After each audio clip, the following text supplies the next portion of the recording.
everyone, welcome to EduTap and welcome to the Vijay series of the UPSC, EPFO, APFC and EOAO 2026 exam. We'll be doing the part 5 of your accountancy today. अब देखिए हमने part 4 जो है part 1, 2, 3, 4 ये सब YouTube channel पे uploaded हैं. अगर आपने अभी तक नहीं देखे हैं तो उनको भी ज़रूर देख लीजिएगा बिकॉज वो काफ़ी अच्छे कॉन्सेप्ट बिल्डिंग है आपकी और उसके ऊपर काफ़ी क्वेश्चंस भी आ रखे हैं. राइट, सो पार्ट 5 को समझने के लिए भी ना जो पार्ट 4 है आपका जिसमें मैंने इनकम स्टेटमेंट और बैलेंस शीट को समझाया है वो बहुत इंपॉर्टेंट है बिकॉज उसके बिहाफ पे ही आपको रेशियोज जो हैं वो काफ़ी अच्छे से समझ में आएंगी. राइट, क्योंकि इसमें current assets, current liabilities, long term assets, long term liabilities, everything वो सब कुछ आपको पता होना चाहिए. तभी आप पार्ट 5 को, ये जो रेशियोज चैप्टर है आपका पार्ट 5 में बेसिकली हम रेशियोज कंप्लीट करने वाले हैं, तो ये रेशियोज चैप्टर आपको तभी समझ में आएगा अगर आपको ये पार्ट 4 अच्छे से समझ में आ चुका है. Right, so I would first recommend you कि अगर आपने अभी तक नहीं देखा है तो पहले वो देखिए and then come back to the part 5. Right, now before I start with the ratios chapter I would like to tell you about the 48-hour trial of our master course that EduTap is offering you. अब ये basically क्या है, देखो कई बच्चे ना बड़े resist करते हैं कि यार हमें मास्टर कोर्स जो है वो बाय करना चाहिए या नहीं करना चाहिए.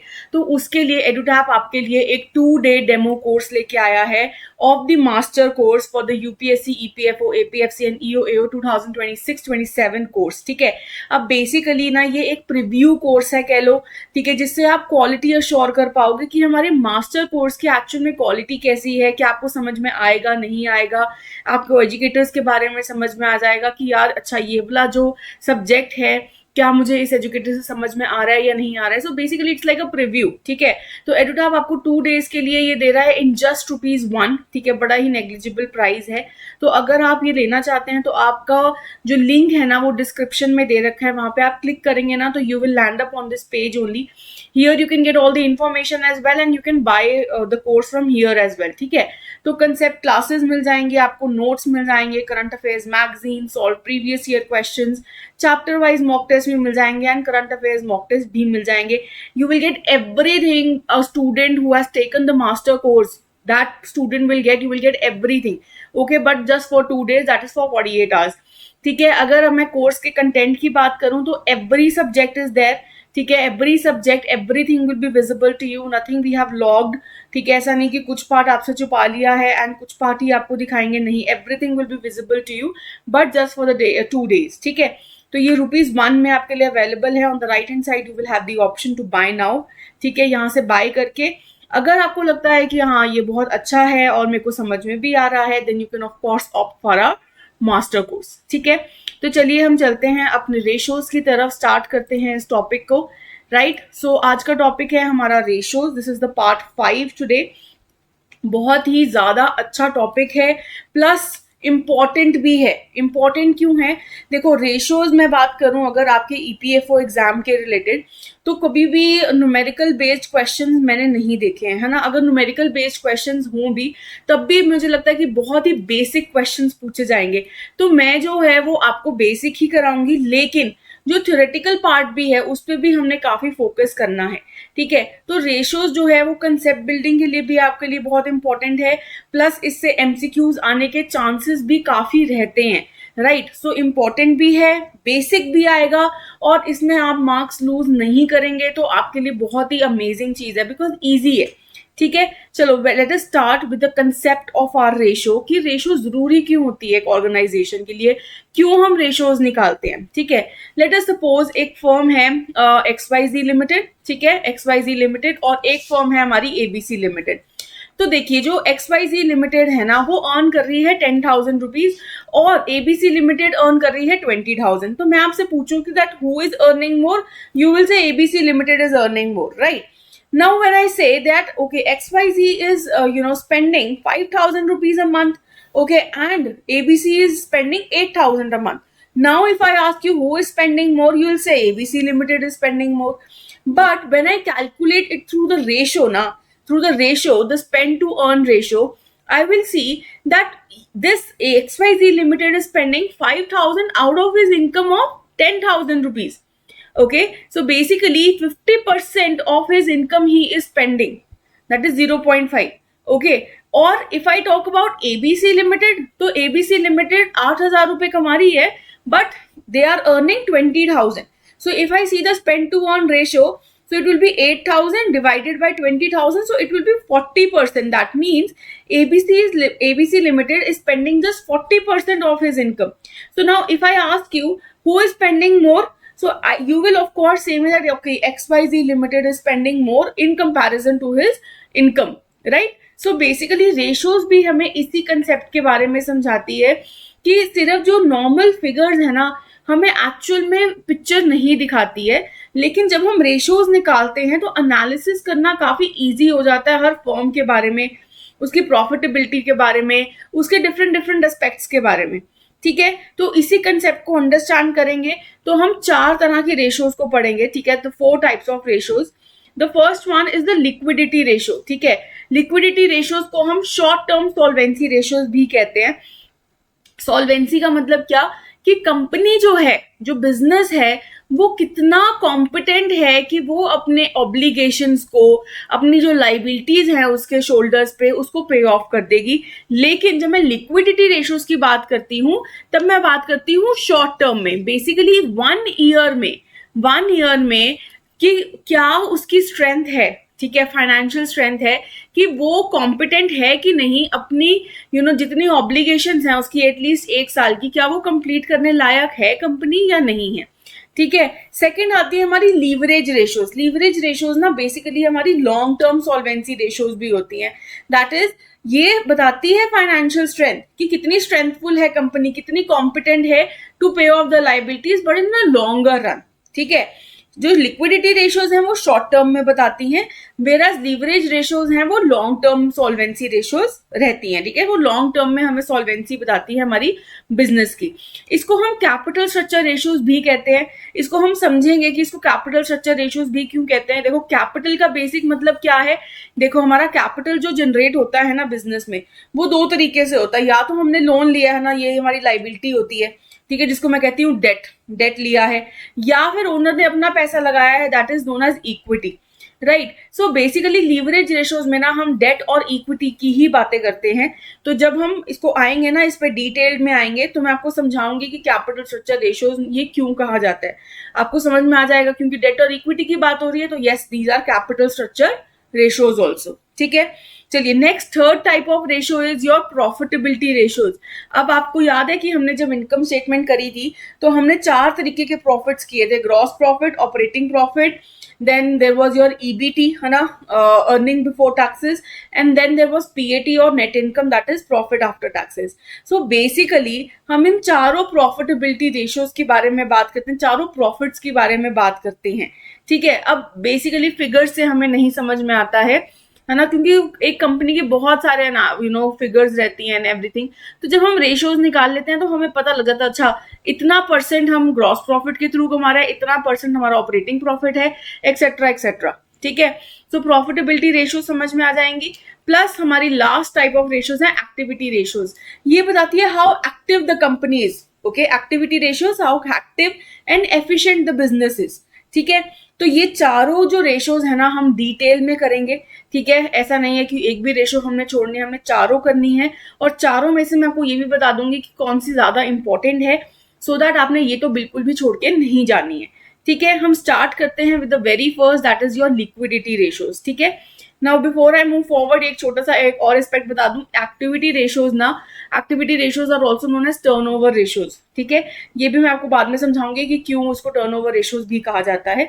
पर अभी हम स्टार्ट करते हैं with the first one, that is the liquidity ratio, ठीक है। तो लिक्विडिटी रेशियोज कौन सी रेशियोज होती हैं, शॉर्ट टर्म सॉल्वेंसी रेशियो, है ना। तो solvency means what, the ability to meet the financial obligation, की बेसिकली जो छोटी ऑब्लिगेशन हमारी 1 साल की, ठीक है, उसको हम मीट कर सकते हैं या नहीं, क्या हमारी कंपनी इतनी कॉम्पिटेंट है कि उस पैसे को वो पे ऑफ कर पाएगी या नहीं। सो इसके लिए हम लिक्विडिटी रेशियोज निकाल लेते हैं। अब लिक्विडिटी का बेसिक मतलब क्या है, लिक्विड मीन्स व्हाट, पानी, है ना। मतलब बेसिकली लिक्विडिटी रेशियोज क्यों कहा जाता है, बिकॉज हम बात करते हैं यहाँ पे एसेट्स की जो लिक्विड है इन नेचर, ठीक है। लिक्विड का मतलब हो गया कि ऐसे एसेट्स जिसको मैं रेडिली या फिर कन्वर्ट कर सकती हूँ इनटू कैश, ठीक है।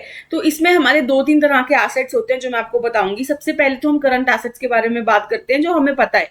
करंट एसेट्स कौन से एसेट्स होते हैं जिनको मैं कह सकती हूँ that they are converting into cash but in a period of 1 year, है ना। In a period of 1 year we can convert them into cash, है ना। ऐसे करंट एसेट्स तो हमने पढ़ रखे हैं, ऐसे बहुत सारे तरह के एसेट्स होते हैं जो हम आगे पढ़ेंगे, ठीक है।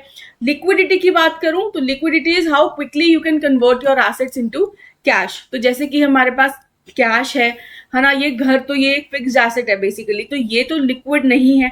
अगर मैं बात करूं कि कोई बिल्डिंग है या घर है तो इसको क्या मैं जल्दी से बेच सकती हूँ? नहीं, राइट। सो हेंस ये जो है वो लिक्विड की अगर मैं बात करूं तो ये नहीं है।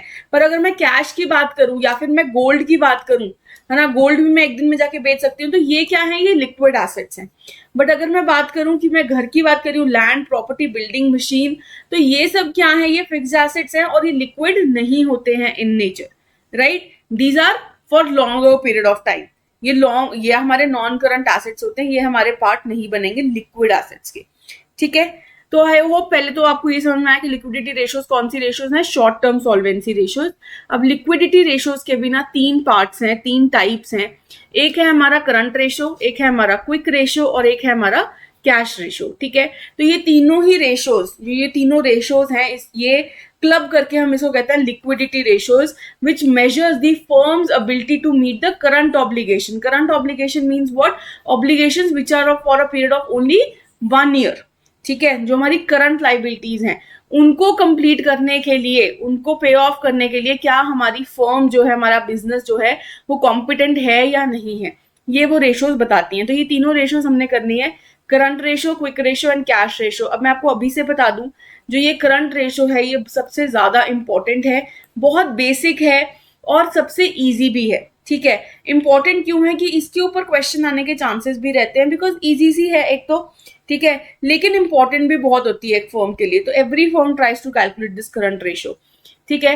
सो करंट रेशियो एक्चुअल में होता क्या है, as the word suggest current, तो ये क्या बताता है कि क्या हमारे पास करंट एसेट्स हैं, इतने करंट एसेट्स हैं कि हम अपनी करंट लाइबिलिटीज को पे ऑफ कर सके, ठीक है। सो इसका फॉर्मूला भी ऐसे निकलता है, current assets upon current liabilities. Basically we try to compare our current assets with our current liabilities, and while we are comparing we just want to see that do we have the required assets to pay off our current liabilities और not, right?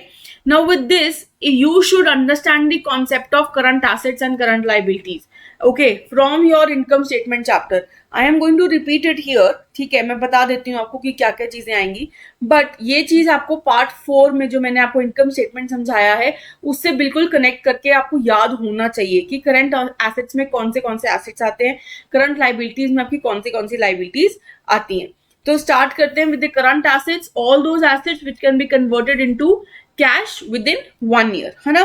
तो जैसे कि हमारा cash and cash equivalents होता है, right. Cash हो गया, या फिर कोई हमने छोटी छोटी इन्वेस्टमेंट्स कर ली, ठीक है। डिस्पोजेबल इन्वेस्टमेंट्स जैसे कि हमारी FD, RD, just for a period of less than 1 year. Then debtors या फिर ट्रेड रिसीवेबल्स, जब हमने पैसे किसी से लेने होते हैं तो ये भी हमारे करंट एसेट्स हैं। इन्वेंट्री, जो इन्वेंट्री हम होल्ड करते हैं, हम हमेशा उसको करंट एसेट क्यों लेते हैं, बिकॉज हम ये सोचते हैं कि यार इन्वेंट्री जो है ना वो बार बार यूज भी होती रहेगी, बार बार चेंज भी होती रहेगी। सो हेंस ये आती है और जाती है, आती है और जाती है। सो हेंस ये जो है वो हम इसको होल्ड करके नहीं रखते for a period of more than 1 year. So ये हम कहते हैं कि this will be getting converted into sales, so hence it will be converted into cash as well, right. So ये भी आपका करंट एसेट होता है। देन प्रीपेड एक्सपेंसेस, जैसे कि आपने कोई एक्सपेंस है, इंटरनेट बिल है या फिर कोई इलेक्ट्रिसिटी बिल है, वो आपने पहले ही पे कर दिया एडवांस में, है ना, प्रीपे कर दिया। मोबाइल फोन हम ज्यादातर प्रीपे ही करते हैं। So in that case that is our asset, क्योंकि जो बेनिफिट है उसका वो आप बाद में लेते हैं, ठीक है। And any other current asset which is not falling under this, तो अगर आपको याद हो तो वो कौन सा है, इंटरेस्ट अक्रूड ऑन इन्वेस्टमेंट एक एग्जाम्पल था इसका, कि जो इंटरेस्ट आप अक्रू कर चुके हो लेकिन अभी तक आपको मिला नहीं है, वो भी आपका एक एसेट ही रहता है, राइट। देन करंट लाइबिलिटीज में क्या क्या आ जाएगा आपका, क्रेडिटर्स, बिल्स पेबल, ये दोनों ही आपका ट्रेड पेबल के अंडर आता है ना, कि बेसिकली हमने किसी से परचेजेस की थी और अभी तक पैसे नहीं दिए हैं तो वो हमारा क्रेडिटर बन जाता है। तो ये भी हमारी करंट लाइबिलिटी होती है, बिकॉज वी हैव टू पे this of with in 1 year. कोई भी आउटस्टैंडिंग एक्सपेंस, कोई एक्सपेंस है जो कर चुके हो लेकिन अभी तक पे नहीं किया, शॉर्ट टर्म बैंक लोन्स, कहीं से लोन लिया, बोरोविंग्स ली बट अभी तक पे करनी है, so hence that is also current liability.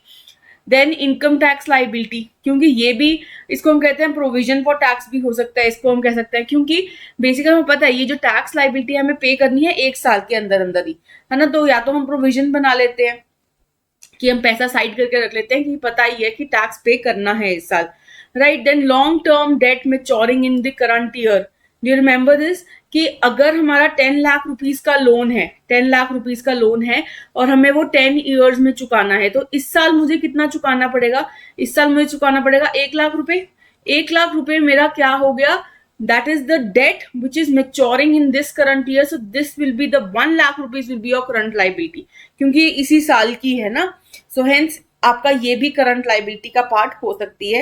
And then any other current liability जैसे कि अनपेड डिविडेंड्स हो गए एक्सेट्रा एक्सेट्रा, वो सब हमारा करंट लाइबिलिटी का पार्ट बन जाता है, ठीक है। अब देखिए इसमें हमने बहुत ज्यादा, जब क्वेश्चंस आएंगे ना तो आप बहुत इजीली निकाल पाओगे कि करंट एसेट और करंट लाइबिलिटीज क्या होती हैं, और इसको जस्ट फॉर्मूला याद होगा तो आप डाल सकते हो, ठीक है। बहुत कॉम्प्लिकेटेड क्वेश्चंस मैं नहीं एक्सपेक्ट करती हूँ आपके एग्जाम के लिए, बट यस आ जाएं तो, क्योंकि आपको इनकम स्टेटमेंट आता है, क्योंकि आपको पता है कि करंट एसेट और करंट लाइबिलिटीज क्या होती हैं, सो मुझे नहीं लगता कि आपको दिक्कत होनी चाहिए, ठीक है। सो फॉर्मूला आई होप आपको समझ में आया, आपको मतलब समझ में आया करंट रेशियो का।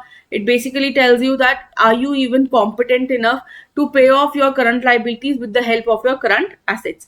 तो हेल्प करते हैं, कैलकुलेट करते हैं current ratio from the following information.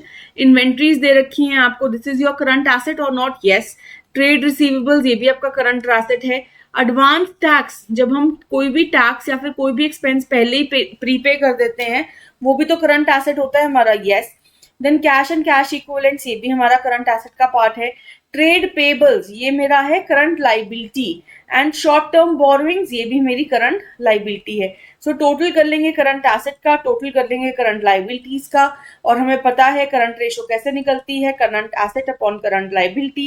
इसको टोटल कर लो, कितना आएगा, करंट एसेट आ गए हमारे 1,34,000, और करंट लाइबिलिटीज अगर हमने निकालनी है तो वो कितनी आ गई है, 1,04,000, राइट। सो इसको डिवाइड करेंगे, आपका आ जाएगा 1.29 which is a current ratio, this which is a current ratio 1.29, ठीक है।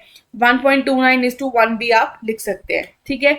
सो इसके साथ आपको क्या पता लगता है कि आपके पास क्या करंट एसेट्स हैं, yes, you have the required current assets to pay off your current liabilities, है ना। करंट एसेट्स है 1,34,000 के और करंट लाइबिलिटीज है 1,04,000 का, तो आप पे ऑफ कर पाओगे, राइट। क्योंकि अगर वो 1 से ऊपर है ना, इसका मतलब कि करंट एसेट्स और जो करंट एसेट्स हैं they are more than your current liabilities, and that's a good situation.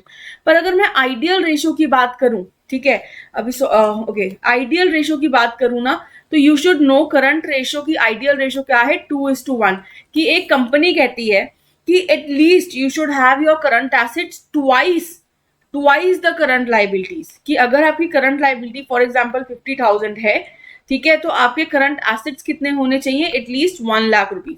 So this should be the ratio. This should be the ideal ratio for your current ratio. ये चीजें जो है छोटी छोटी आपने याद भी करनी है. You have to do remember all these things because ऐसे questions, ऐसे theoretical questions पूछे जा सकते हैं. ठीक है. Next move करते हैं towards our quick ratio. What is quick ratio? Basically देखो current ratio आपको समझ में आया तो quick ratio भी आपको समझ में आ जाएगा. क्विक रेशियो क्या होता है, quick assets upon current liabilities, quick assets upon current liabilities. Basically ना इसको समझते हैं with the help of an example. Let us से आपका एक फ्रेंड है जिससे आपने पैसे उधार लिए थे. अब वो जो फ्रेंड है जिससे पैसे उधार लिए थे वो आ गया आपके घर पे बेल मार के और कहता कि यार पैसे अभी चाहिए मुझे, मैं बैठा हूं तो पैसे ले आ. ठीक है. So in that case I should have quick assets, all those assets which are readily convertible into cash. ऐसा नहीं कि उसको सालों 3 मंथ लग जाएंगे, 4 मंथ लग जाएंगे उस कैश को कन्वर्ट होने के लिए. ठीक है. करंट एसेट्स तो ऐसे एसेट्स होते हैं which can be converted into cash but with in 1 year. लेकिन हमारे पास कुछ क्विक एसेट्स भी होने चाहिए जो बड़ी जल्दी कन्वर्ट हो जाए इनटू कैश, इमीडिएट बेसिस पे क्विकली हो जाए. तो इसको हम एसेट टेस्ट रेशो भी कहते हैं और इसको हम लिक्विड रेशो भी कहते हैं. It's a part of your liquidity ratio. ठीक है, that is different and this is different, liquid ratio या फिर क्विक रेशो भी कहा जाता है इसको। अब क्विक एसेट्स को हम निकालते कैसे हैं, क्विक या लिक्विड एसेट्स को? करंट एसेट्स, जितने भी हमारे करंट एसेट्स हैं उसमें से हम सब्ट्रैक्ट कर देते हैं इन्वेंट्रीज और हमारे प्रीपेड एक्सपेंसेस। अब आप पूछोगे क्यों कर रहे हैं हम ये ऐसा? क्योंकि मुझे चाहिए क्विक एसेट्स जो बड़ी जल्दी कन्वर्ट हो जाए इनटू कैश। ठीक है, इवन योर कैश तो कैश ही है, मार्केट सिक्योरिटी जैसे एफडी आरडी तोड़ के फटाफट पैसा आपके पास आ जाएगा। डेटर्स की मैं बात करूं तो डेटर्स को भी आप आपके घर कोई आ गया पैसे लेने तो आप किसी और के घर चले जाओ, अपने डेटर के घर चले जाओ कि पैसा दे दे मुझे। So hence in that case debtors भी कह सकते हैं कि क्विक हैं। बट जो इन्वेंट्रीज हैं, इन्वेंट्रीज का तो नहीं पता ना यार कि अभी बिक जाएगी नहीं बिकेगी, हो सकता है 1 महीना लग जाए इसको बिकने के लिए, हो सकता है 15 दिन लग जाए, हो सकता है 1 दिन में भी बिक जाए। तो हम ये बड़ी अनसर्टन है कि कब बिकेगी। ये पता है हमें कि विद इन 1 ईयर तो ये हो जाता है सॉल्व, लेकिन ऐसा मैं बोलूं कि यार अभी जाके सारा कुछ बेच के आ जाऊं तो ये बड़ा मुश्किल है ना, कस्टमर मिले नहीं मिले। So hence in that case वो हम सब ट्रैक कर देते हैं। और प्रीपेड एक्सपेंस, जैसे कि आप प्रीपे अपना फोन का बिल पे कर दिया आपने, ठीक है, वोडाफोन है आपका, एयरटेल है, कुछ भी है, आप पे कर देते हो, पहले ही अपना डेटा पैक ले लेते हो, अपना वॉइस कॉल्स का पैसा सारा भर के आप 2 या 3 महीने के लिए मुक्त हो जाते हो कि भाई हाँ ठीक है अब मैंने पे कर दिया। इन दैट केस अगर आप अगले महीने आपका फोन खराब हो जाए, बंद हो जाए, या फिर आपने नंबर चेंज कराना हो, तो क्या आप कंपनी से पैसा वापस ले सकते हो? नहीं, कोई भी कंपनी पैसा वापस नहीं करेगी कि खराब हो गए आपके पैसे। So in that case prepaid expenses जो है उसका बेनिफिट तो आप उठा सकते हो आने वाले महीनों में, लेकिन पैसा वापस नहीं मिलता है। सो हेंस ये भी हम माइनस कर देंगे क्योंकि ये भी हमारे क्विक एसेट्स का पार्ट तो नहीं बन सकता। They can not be readily convertible into cash. यही चीज इस नोट में भी लिखी है, ठीक है। So you should remember how do calculate your quick assets, current assets minus your inventories minus your prepaid expenses, ठीक है। तो आपके क्विक एसेट्स आ जाएंगे upon your current liability. So basically it tells you that how much quick assets do you have so as to pay off your current liabilities. नीचे current liabilities ही रहेगा, ऊपर सिर्फ हमारा क्विक एसेट्स आ जाएगा, ठीक है जी। तो क्विक एसेट्स की अगर मैं लिस्ट देखूं तो cash, market securities and debtors are a part of your quick assets. और ये नाम भी याद रखने हैं कि these are also known as acid test ratio, ठीक है, sorry this is also known as acid test ratio और you can say liquid ratio. ये दोनों ही आपको पता होनी चाहिए, ठीक है। चलिए मूव ऑन करते हैं with a example. Calculate quick ratio from the following below information. We have inventories, we have trade receivables, we have advance tax, we have cash and cash equivalents. पर अगर मैं बात करूं, advance tax भी है sorry, है ना, and then we have trade payables and short term borrowings. ये तो आपका current liability हो गया, ये सारे आपके current assets हो गए। लेकिन अगर मुझे क्विक एसेट्स चाहिए तो मुझे क्या क्या करना पड़ेगा? सारे करंट एसेट्स में से मुझे हमारी जो इन्वेंट्रीज हैं, ठीक है, और जो हमारी एडवांस टैक्स है, एडवांस टैक्स भी एक तरह से प्रीपेड एक्सपेंस ही हो गया ना, पहले ही पे कर दिया टैक्स, तो वो सब हम सब ट्रैक कर देंगे। Current assets minus your inventory, ठीक है, माइनस योर एडवांस टैक्स, ठीक है। तो कितना आ जाएगा आपका?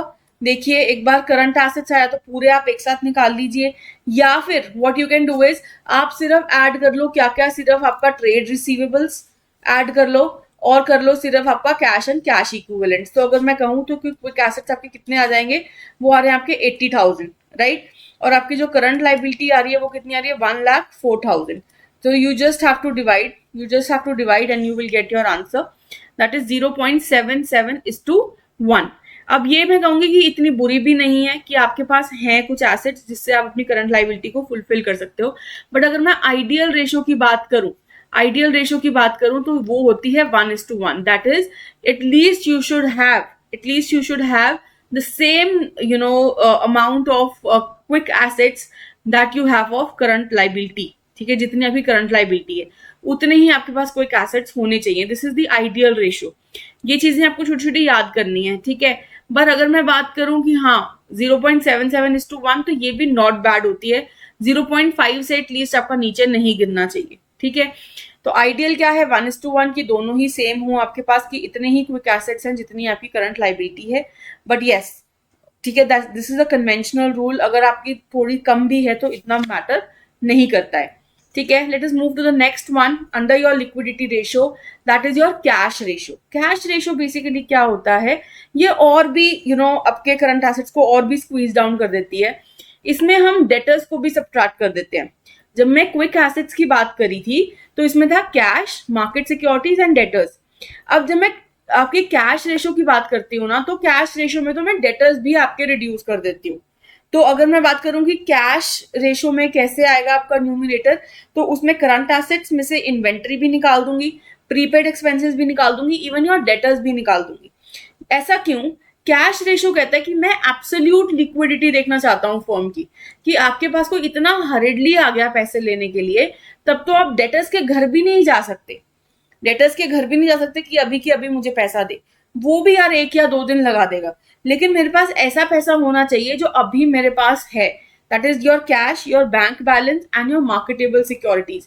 सिर्फ यही 3 चीजें हैं जो एब्सोल्यूट लिक्विड हैं, कि आपको बिल्कुल विद इन आवर्स पैसा मिल जाएगा. ठीक है, आजकल अगर मैं FD/RDs की बात करूं तो इन सिंगल क्लिक आपके पास पैसे आपके अकाउंट में विड्रॉ कर सकते हो आप.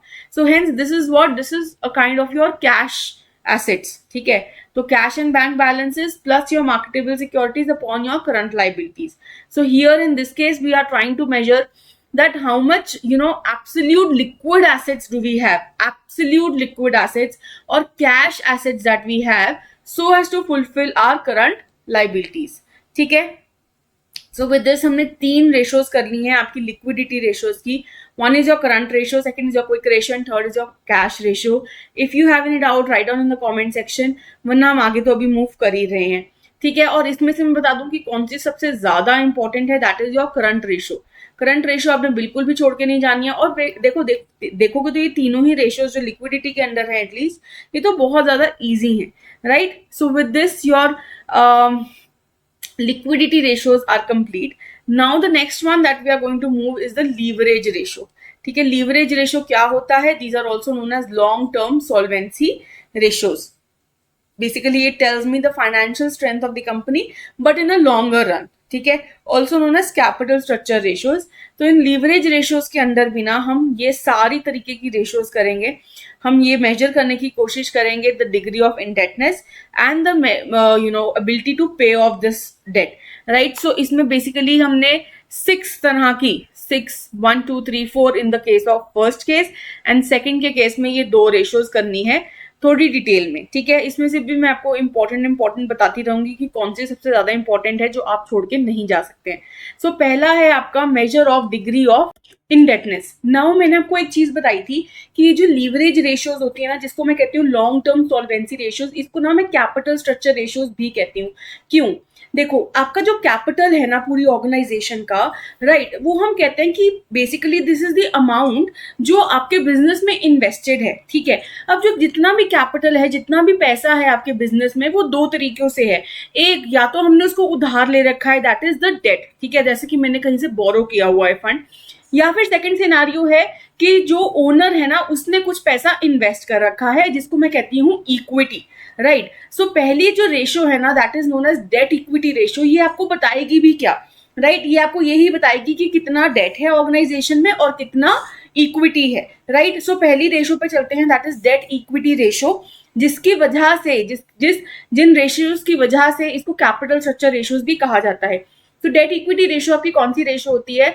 which measures the proportion of external funds, that is basically the borrowed funds, and the shareholders invested in the company और the business. Okay, so basically ना ये प्रपोर्शन बताता है या फिर ये कंपैरिजन ड्रॉ करता है between the borrowed funds and the equity. Okay, borrowed fund जो हमने बाहर से कहीं से लोन लिया हुआ है, and the equity that is the amount invested by the different share holders, है ना. अब शेयर होल्डर्स कौन होते हैं हमारे शेयर होल्डर्स? जैसे कि एक रिलायंस कंपनी है. ठीक है, मैं और आप जैसे लोग जिन्होंने रिलायंस में इन्वेस्ट कर रखा है by buying the shares of Reliance, we are the share holders. तो जो भी अमाउंट हम इन्वेस्ट करते हैं, राइट तो वो रिलायंस कंपनी अपनी बैलेंस शीट में एज इक्विटी ही दिखाता है ना, दिखाता है कि this is the amount that is invested by the share holders, तो वो कंपनी का हम कहते हैं that is the equity, right. और जो उसने पैसा उधार पे ले रखा है, जैसे कि किसी बैंक से, किसी फाइनेंशियल इंस्टीट्यूशन से उसने कहीं पैसा उधार लिया हुआ है, वो सब उसके एक्सटर्नल फंड्स हैं, that is basically the borrowings taken by the company. So basically ये डेट इक्विटी रेशियो बताता भी क्या है, it tells us about the relationship between the external debts, okay, the long term borrowings and the long term provisions also, ठीक है। Long term provision जो हम पैसा साइड करके रखते हैं, ठीक है, वो भी इसमें इंक्लूड होता है। एंड द इंटरनल इक्विटीज कौन सी, जो शेयर होल्डर्स के फंड्स हैं, राइट। अब आप बोलोगे कि हम तो बाहर के लोग हैं, इंटरनल कैसे, नहीं, हम बाहर के नहीं हैं। जब हमने शेयर्स खरीद लिए रिलायंस के, तब हम क्या बन जाते हैं, हम बन जाते हैं a small owner of that company, ठीक है। So basically share holders internal लोग ही होते हैं, क्योंकि they have become the owners of that company, right? So this is the relationship between the external debts and the internal equities. तभी हम जो date equity ratio है, बड़ी ही सिंपली मैं बोलूं तो डेट अपॉन इक्विटी, कितना भी हमारा लॉन्ग टर्म डेट है, इसमें क्या क्या आ जाएगा, जो लॉन्ग टर्म बोरोइंग्स हैं और जो हमारी लॉन्ग टर्म प्रोविजंस भी हैं। Do you remember in the balance sheet chapter हमने लॉन्ग टर्म प्रोविजंस में क्या क्या इंक्लूड किया था, राइट? जो भी प्रोविजंस थी फॉर लेटर से जो लॉन्ग टर्म आपकी प्रोविजन थी वारंटीज के लिए, है ना, एम्प्लॉयज के लिए कई बार हम प्रोविजन बनाते हैं, पैसा कुछ साइड करके रखते हैं। So that is also a part of your debt upon your equity, that is the share holders funds, ठीक है। नाउ अब इस केस में ना जो डेट है that can be sometimes long term date and total date. हमारी जो फर्स्ट प्रेफरेंस रहती है ना जब हम क्वेश्चन सॉल्व करते हैं, that is for the long term date, ठीक है, कि सिर्फ इसमें लॉन्ग टर्म डेट को ही इंक्लूड करना है। जितना पैसा हमने लिया है that is payable after 1 year और maybe we have time more than 1 year, ठीक है। लेकिन कई बार कुछ केसेस में हम टोटल डेट भी ले सकते हैं, दैट मीन्स जो शॉर्ट टर्म डेट है वो भी इंक्लूड कर लेते हैं। So basically hit and trial method रहता है जब आप क्वेश्चन सॉल्व करते हो, पर मोस्टली इन 99% केसेस में लॉन्ग टर्म डेट ही हम यूज करते हैं। पर येस, अगर आपको क्वेश्चन में टोटल डेट गिवन है तो आप टोटल डेट भी यूज कर सकते हैं, राइट। सो लॉन्ग टर्म डेट में आपका क्या क्या इंक्लूड होता है, मैंने आपको बताया, long term borrowings plus your long term provisions, या फिर अगर मैं लॉन्ग टर्म डेट की बात करूं तो टोटल डेट में से हम अपनी जो करंट लाइबिलिटी है, जो शॉर्ट टर्म आपके जो डेट्स हैं, ठीक है, करंट लाइबिलिटी, उसको सब्ट्रैक्ट कर देंगे तब भी आपके पास यही आएगा, है ना, long term borrowing and long term provisions. So कान आप चाहे इधर से पकड़ लीजिए, चाहे आप इधर से पकड़ लीजिए, राइट। तो लॉन्ग टर्म डेट में आपका क्या क्या आ जाएगा, long term borrowings plus long term provisions, right. और इक्विटी आता है आपका पूरा share holder equity, balance sheet chapter में पढ़ा था ना, एक तो शेयर कैपिटल का जितना पार्ट होता है plus your reserves and surplus, ठीक है। सो share capital plus your reserves and surplus plus money received against share warrants, आप इसको भी शेयर कैपिटल का ही पार्ट समझ सकते हैं, इसके ज्यादा आपको डीप जाने की जरूरत नहीं है। सिर्फ इतना समझ लीजिए कि equity is equal to share capital plus reserves and surplus, जिसमें आपकी पूरी शेयर होल्डर इक्विटी आ जाएगी, right. And then of course equity के और भी मेथड्स हैं निकालने के। हमें पता है कि हमारा जो एसेट साइड होता है, this is the asset side, and इधर क्या होता है हमारा लाइबिलिटीज, ठीक है, प्लस आता है आपका शेयर होल्डर इक्विटी। तो हमें पता है ये जो दोनों ही साइड होती हैं वो इक्वल होती हैं, है ना, this left hand side will be equal to the right hand side, right. तो क्या मैं ये बोल सकती हूँ एसेट में से अगर मैं लाइबिलिटीज निकाल दूं तब भी मेरे पास शेयर होल्डर इक्विटी बचेगा, right. So yes, total assets that is your RHS minus the total debt is the all the liabilities long term plus short term, वो आप माइनस कर दोगे तो शेयर होल्डर इक्विटी ही बचेगा आपके पास, right. I hope this is all clear कि डेट और इक्विटी कैसे कैसे निकलेगा। पर फिर भी मैं आपको ये बता दूं कि अगर जब क्वेश्चन आता है ना आपके एग्जाम के तहत में, तो ज्यादा से ज्यादा जो मुझे लगता है, एक तो ये आ सकता है कि डेट अपॉन इक्विटी के ऊपर, है ना, कि व्हाट इज द फॉर्मूला, और उसके बाद ये आ सकता है कि आपको पुट करके दिखाना है, ठीक है, वैल्यूज को पुट करके दिखाना है, and then you can just calculate what is the debt equity ratio. अब मैं बात करूं कि डेट इक्विटी रेशियो होनी कैसी चाहिए, क्या आपका डेट बहुत ज्यादा होना चाहिए या इक्विटी ज्यादा होना चाहिए या कैसे होना चाहिए बेसिकली। तो देखिए, अगर आपकी कंपनी में डेट की जो रेशियो है, जो डेट है वो बहुत ज्यादा है, लेटर से वो है आपकी 10 लाख रुपीज, मैं छोटी छोटी ही फिगर लेती हूँ, और इक्विटी जो है, इक्विटी सिर्फ है आपकी 2 लाख रुपीज।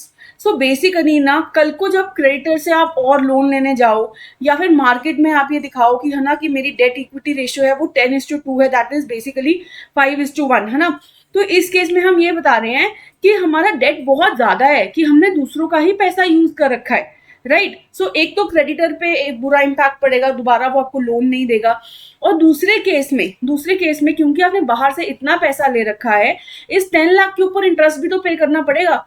कल को पता लगे कि आपने इतना पैसा बाहर से उधार लेके काम करना शुरू कर दिया लेकिन आपको लॉस हो रहा है बिजनेस में, सो इन दैट केस तो आपको इंटरेस्ट तो पे करना ही पड़ेगा, क्योंकि डेट जो है इंटरेस्ट इसका फिक्स होता है कि पे तो करना ही पड़ेगा, चाहे बिजनेस में लॉस हो रहा है चाहे प्रॉफिट हो रहा है, तो वो भी तो बिजनेस के लिए एक रिस्क है। सो डेट जो आप बहुत ज्यादा ले लो अपनी ऑर्गेनाइजेशन में, तो इंटरेस्ट क्योंकि फिक्स रहता है तो बड़ा रिस्की भी रहता है, राइट। पर हम कहते हैं कि बैलेंस होना चाहिए, ऐसा भी नहीं कि सारा पैसा आप अपना लगा लो। अगर ये सिचुएशन वाइसा वर्सा हो जाए कि डेट जो है वो सिर्फ 2 लाख रुपीज का है और जो आपका इक्विटी है वो आपका 10 लाख रुपीज है, तो ये भी एक अच्छा सिनारियो नहीं है। वाई? बिकॉज हम कहेंगे फिर हमने सारा पैसा अपना ही लगा रखा है, तो अपना पैसा भी बहुत ज्यादा रिस्क पे है। So these both the situations are wrong, right. So basically there should be a balance. ऐसा होना चाहिए कि डेट और इक्विटी का जो रेशो है वो कुछ या तो 2:1 हो या फिर 1:1 हो, वो ज्यादा अच्छा बैलेंस क्रिएट करके रखता है। चलो आगे मूव ऑन करते हैं विद दी इम्प्लीमेंटेशन पार्ट की। अगर आपको न्यूमेरिकल आ जाए तो आप कैसे कर सकते हो। So find the debt equity ratio, बहुत सिंपल सा न्यूमेरिकल है और ऐसे ही क्वेश्चंस मैं ज्यादातर एक्सपेक्ट करती हूँ।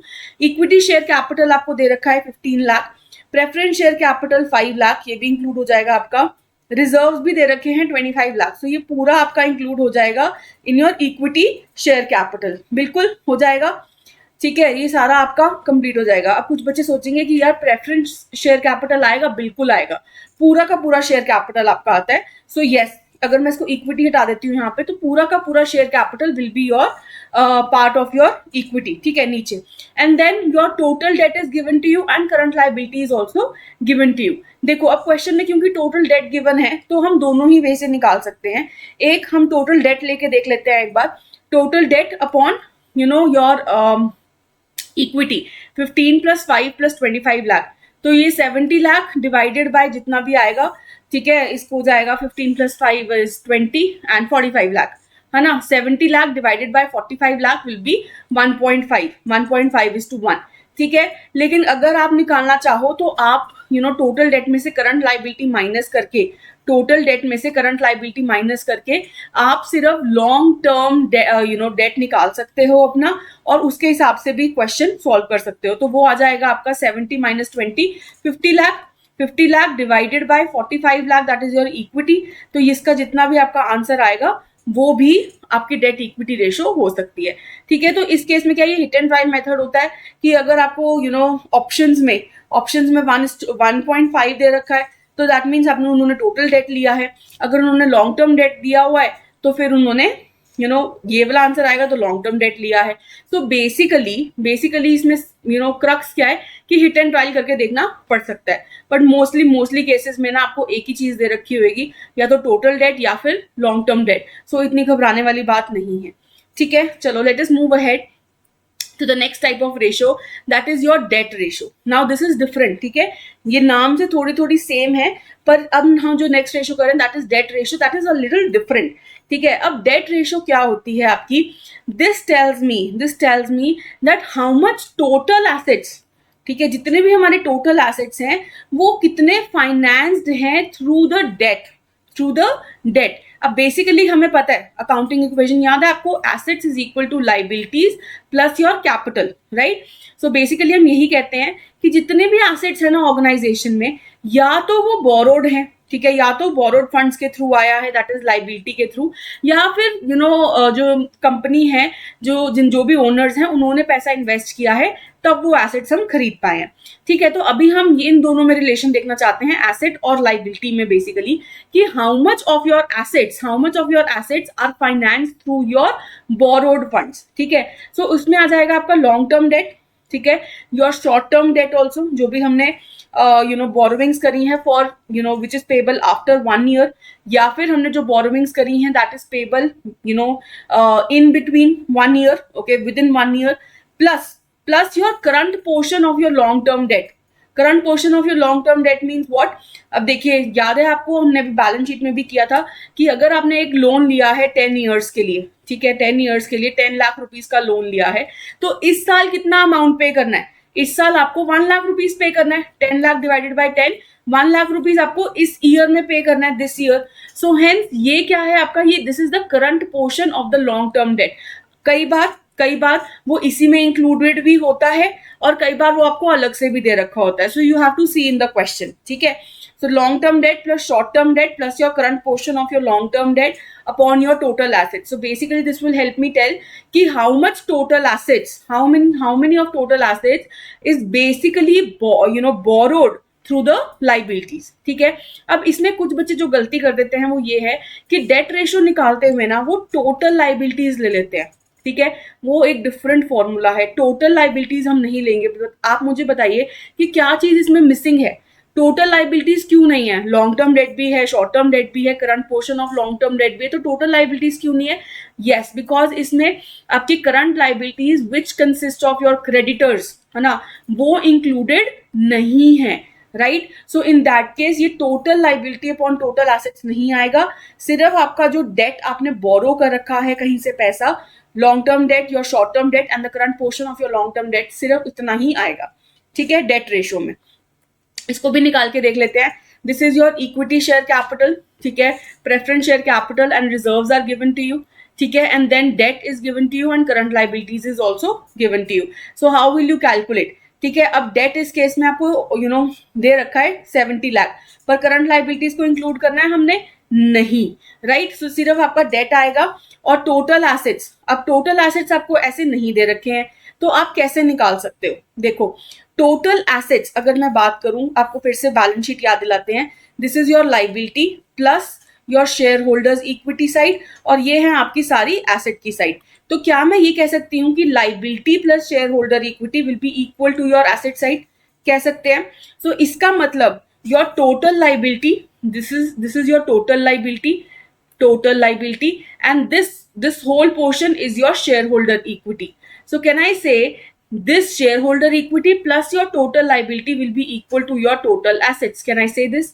Yes, of course, है ना, because we know our LHS is equal to our RHS and this is the whole LHS given to us, right? So shareholder equity is 90 lakh plus your all total liabilities, जिसको आप calculate कर लेंगे तो आपके पास आ जाएगा 99 लाख. ठीक है, this is 9 lakh and this whole is your 90 lakh. So आपका 99 लाख के टोटल एसेट्स आ गए, जिसमें से जो टोटल डेट है आपका 70 लाख दे रखा है. So 70 lakh divided by 99 lakh, this is 70.70%. That means 70% of your assets are financed through your borrowed funds.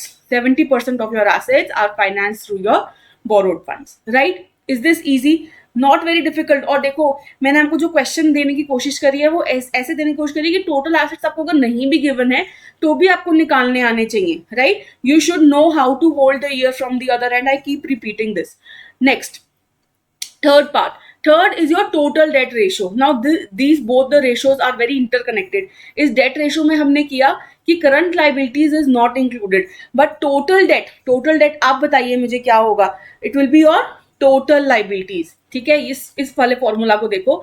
Total debt ratio में आपकी टोटल लाइबिलिटीज आ जाएंगी. दैट मीन्स इसमें जो आपका हमने पिछली रेशियो में किया, ठीक है, your long term debt plus your short term date and even your current portion of your long term debt, है ना, current portion of your long term debt plus your current liabilities, that will be also included divided by the total assets. So basically this shows that how much of your assets are financed by your total liabilities. ठीक है, तो इस case में देखो इन्होंने कैसे लिया है, long term debt plus current liabilities, that is everything that I have included here, divided by देखो उन्होंने टोटल एसेट्स को ना वैसे ही बाइफरगेट कर दिया है जैसे हमने पहले किया था. Share holders funds plus your total liability, long term debt plus current liability. Right. So वो भी आपका एसेट साइड से इंक्लूडेड होता है. राइट. अगेन बैलेंस शीट पे जाएंगे, शेयर होल्डर इक्विटी आता है यहाँ पे और आपकी लाइबिलिटीज आती हैं और यहाँ पे आता है आपके total assets. So yes, we know the share holder equity plus your total liability is equal to your total assets. So hence इन्होंने जो एक्सपैंड करके दे दिया है आपको फॉर्मूला, ये भी आपको पता होना चाहिए, ठीक है। तो टोटल लाइबिलिटी इस केस में long term debt upon long term debt plus current liability, that means the whole side, ठीक है, the whole side of your liability, share holder equity included नहीं है इसमें, ठीक है। एंड टोटल एसेट्स में आ गया आपका the whole LHS, shareholder funds plus long term debt plus your current liability, ठीक है जी। I hope this is very much clear. इस पे भी एक क्वेश्चन करके देख लेते हैं। Now again your share holder equity is given to you, debt is given to you and current liability is also given to you.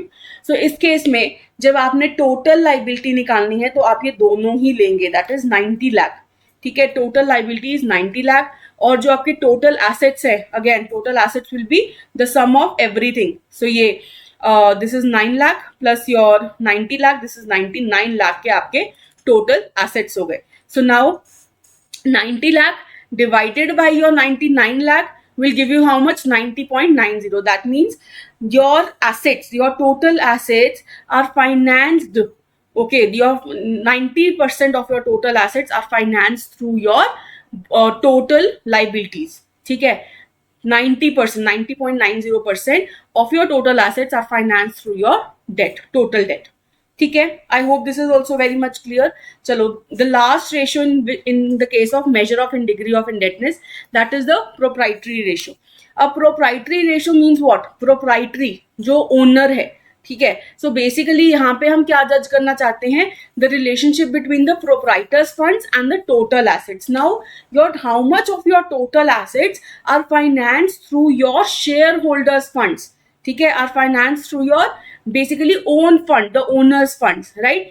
So basically it shows the financial strength of the entity. It is used to measure the proportion of total assets financed by your proprietors funds. तो इधर क्या आ जाएगा आपका पूरा share holder equity, ठीक है, proprietor fund या फिर share holder equity upon your total assets. Now I hope ये तो बड़ा ही क्लियर है, ठीक है। पहले जो हमने debt ratio, total debt ratio किया, उसमें किया हमने कि how much of your total assets are financed by your debt, ठीक है, borrowed funds. Now we want to see that how much of your total assets are financed through your shareholders funds. I hope this is very much easy for all of you, right? Now इसमें से भी एक question करके देख लेते हैं। This is the question given to you. This is the total assets given, tangible assets plus long term investment, stock, trade receivables, total assets चाहिए होते हैं हमें, right? And upon your, अच्छा, उससे पहले हमें न्यूमरेटर में क्या चाहिए? न्यूमरेटर में चाहिए हमें share holder equity. So we need the share capital, ये भी आएगा। रिजर्व्स एंड सरप्लस, ये आएगा कि नहीं आएगा? बिल्कुल ये भी आएगा। शॉर्ट टर्म बोरोइंग्स नहीं, ये तो आपका डेट का पार्ट है। ट्रेड पेबल, ये भी आपके करंट लाइबिलिटीज कह लो, this is not your part. So ये दोनों चीजें नहीं आएंगी, सिर्फ इतना पार्ट आएगा, that is 12 lakh, right? So 12 lakh divided by 16,40,000, so this will be your proprietary ratio. तो इसको कैलकुलेट कर लेंगे, वो आ जाएगा 0.73। That means you can say 73% of your assets are finance through your this share holders funds, right? I hope this is clear. ये बड़ी ही चार easy सी हैं, लेकिन नाम से अगर आप इसको समझ लो तो आपके लिए बहुत ज्यादा इजी हो जाएगा, ठीक है। बहुत मुश्किल रेशोज नहीं है ये, राइट? तो अगर आप अभी वीडियो देख रहे हैं ना, साथ साथ ही इसको लिखते जाइए कहीं पे, सो दैट जब आप रिवाइज करें तो सिर्फ फॉर्मूला रिवाइज करें, नीचे एक छोटा सा नोट लिख लें कि ये एक्चुअल में रेशो मुझे बताती क्या है। And I am like 90% sure at least कि अगर आपने ऐसे नोट्स बना लिए ना और लास्ट में आप इसको जस्ट रिवाइज करो तो आप पेपर में इसको सॉल्व कर पाओगे, ठीक है। 100% तो नहीं कहूंगी of course, but yes 90%, because the questions are not too much of a higher level, advance level, जब मैंने प्रीवियस ईयर के देखे हैं, कि आप उसको सॉल्व ना कर पाओ। जितना हम यहाँ पे अभी करा रही हूँ, इतना मुझे लगता है कि इनफ है जब आप रेशोज कर रहे हो, ये जो सारी रेशोज हम निकाल रहे हैं ये आप कर रहे हो, राइट? चलो नेक्स्ट पे चलते हैं। मेजर ऑफ एबिलिटी टू पे द सर्विस डेट। अभी मैं देख रही थी कि हम कितने कर्ज में हैं, ठीक है, हमारे जो एसेट्स हैं वो कितने हमने कर्ज से उठा रखे हैं और कितने बेसिकली मेरे अपने पैसे से लिए गए हैं, अपने ओनर्स के फंड से लिए गए हैं। और अब मैं क्या देखना चाहती हूँ कि ठीक है, मैंने डेट लिया, ठीक है, डेट लिया, लेटर से, है ना, मैंने 10 लाख रुपीज का लिया। अब मुझे पता है कि अगर मैंने किसी से पैसे लिए हैं तो मुझे इंटरेस्ट देना ही पड़ेगा। इवन अगर मैंने शेयर होल्डर्स ने पैसे भी इन्वेस्ट करे हैं तो उनको भी तो मुझे डिविडेंड देना ही पड़ेगा। सो इन दैट केस मुझे ये पता होना चाहिए क्या मेरी कंपनी की एबिलिटी है इस डेट को पे करने की, ठीक है, डेट को पे करने की या फिर जो डिविडेंड है उसको पे करने की। तो उसके लिए हम ये दो रेशियोज करेंगे, इंटरेस्ट कवरेज रेशियो और एक प्रेफरेंस कैपिटल कवरेज रेशियो। पहली है आपकी इंटरेस्ट कवरेज रेशियो। देखो, अब इसके लिए आपको आपकी इनकम स्टेटमेंट याद होनी चाहिए, ठीक है। तो सबसे पहले आपको ये पता होना चाहिए कि जो इंटरेस्ट है हम कैसे पे करते हैं, ठीक है। इंटरेस्ट हम कैसे पे करते हैं, इफ यू रिमेंबर, सबसे पहले हम सेल्स में से ग्रॉस प्रॉफिट माइनस करते हैं, आपका आ जाता है, सॉरी, सेल्स में से हम सीओजीएस माइनस करते हैं, आपका आ जाता है ग्रॉस प्रॉफिट। उसमें से हम आपके ऑपरेटिंग एक्सपेंसेस को माइनस करते हैं, ऑपरेटिंग एक्सपेंसेस जो बिजनेस को चलाने के लिए काम आते हैं। सो तब आता है हमारा ईबीआईटी या फिर earning before interest and taxes, because जो इंटरेस्ट है आपका that is a non operating expense, है ना। सो बेसिकली जो हम इंटरेस्ट पे करेंगे, क्या वो इस प्रॉफिट से नहीं करेंगे? ऑफ कोर्स यस, कि पहले हम ये सारा निकाल लेंगे, ईबीआईटी निकाल लेंगे, उसके बाद इसमें से इंटरेस्ट हम जो है सब्ट्रैक्ट करते हैं। सो बेसिकली जो इंटरेस्ट हम पे करते हैं वो हम ईबीआईटी से ही पे करते हैं, राइट। सो अगर मुझे देखना है कि मेरी फर्म की कितनी एबिलिटी है to meet the interest obligations, how will I calculate this? तो आई विल सी कि फर्स्ट मेरा प्रॉफिट कितना है। अब प्रॉफिट कौन सा लेंगे जिसमें से मुझे इंटरेस्ट पे करना है, that is EBIT. So EBIT upon interest, ठीक है, earning before interest and taxes, ये पता है हमें, अपॉन योर इंटरेस्ट, जो भी आपकी इंटरेस्ट लाइबिलिटी है जो आपने लोन पे देनी है, राइट। सो क्या आपको ये समझ में आया कि हम ईबीआईटी क्यों ले रहे हैं? तो कई बार क्वेश्चन में ना आपको कंफ्यूज करने के लिए वो नेट प्रॉफिट भी दे देंगे, ठीक है, नेट प्रॉफिट अपॉन इंटरेस्ट भी दे देंगे कि इंटरेस्ट कवरेज रेशियो आपकी ये होती है, और कुछ बच्चे इसको मार्क भी करके आएंगे। तो ये बिल्कुल गलत है। जो बच्चे यहाँ पे अभी पढ़ रहे हैं उनके लिए एक बोनस चीज है कि आपको पता होना चाहिए ये ईबीआईटी अपॉन इंटरेस्ट होता है। क्यों? क्योंकि हम ईबीआईटी से पे करते हैं, ये नेट प्रॉफिट से पे नहीं करते हैं, right. So interest coverage ratio आपकी कैसे निकलेगी? Earning before interest and taxes upon your interest, right.